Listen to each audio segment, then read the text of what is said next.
Шекара өткеру пункттері арқылы физикалық шақсылардың харекетленуі, олар тарапынан товарлар һәм транспорт құралларын алып өту процесслерін және де автоматластыру, сондай-ақ шекара өткеру пункттері алдында автотранспорт құраллары тығыздылығының алдын алу мақсатында башқарма органдарында электрон нәубет һәм фаст-трек қызметлері енгізілмекте. 2025 жыл 29 январ күні Министрлер кабинетінің Өзбекстан Республикасы мемлекеттік шекарасы арқылы физикалық шақсылардың харекетленуі һәм олар тарапынан товарлар һәм транспорт құралларын алып өту процесслерін бұннан былай да ойластыру хақындағы 44-ші салы қарары қабыл етілді. Осы қарар менен электрон нәубет автоматластырылған мәлімдеме системасынан пайдаланған халда автотранспорт құралларының мемлекеттік шекара өткеру пунктінен харекетлену тәртібі. Физикалық шақсыларды мемлекеттік шекара арқылы өткеру пунктінен харекетленуде фаст-трек қызметінен пайдалану тәртібі. Электрон нәубет автоматластырылған мәлімдеме системасы бірінші кезекте енгізілетұғын мемлекеттік шекара арқылы өткеру пунктлерінің тізімі тасдиқланды.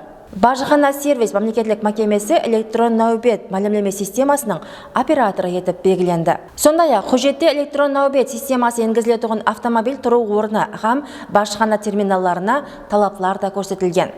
Бұл қарар 2025 жыл 1 майдан күшке кіреді. Фаст-трек һәм электрон нәубет қызметлерінен пайдалану үшін физикалық тареплер, ямаса юридикалық тарептің уәкілі Башқарма комитетінің Customs Nohat.uz расми веб-сайты, ямаса электрон төлем системалары арқылы харекетленуден алдын электрон тәрізде, ямаса нәубетлерді басқару системасы енгізілген күту зоналарында нәубет алуы мүмкін.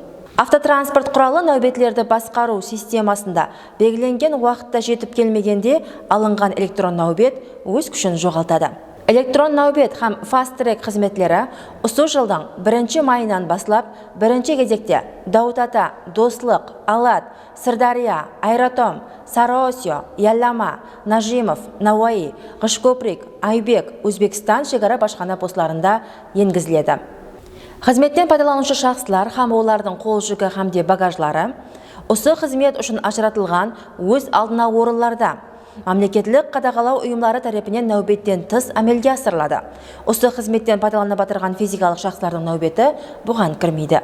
Нәубеттерді басқару системасы жолға қойылатұғын күту зонасында айдаушылар үшін санитариялық қағидалар һәм нормаларға жауап беретұғын шарайытлар жаратылады. Қызметтен пайдаланғаны үшін төлем 18 жасқа толған һәр бір физикалық шақс үшін нәубет алынатұғын күндегі базалық есептамаларының 15% мықтарында төленеді.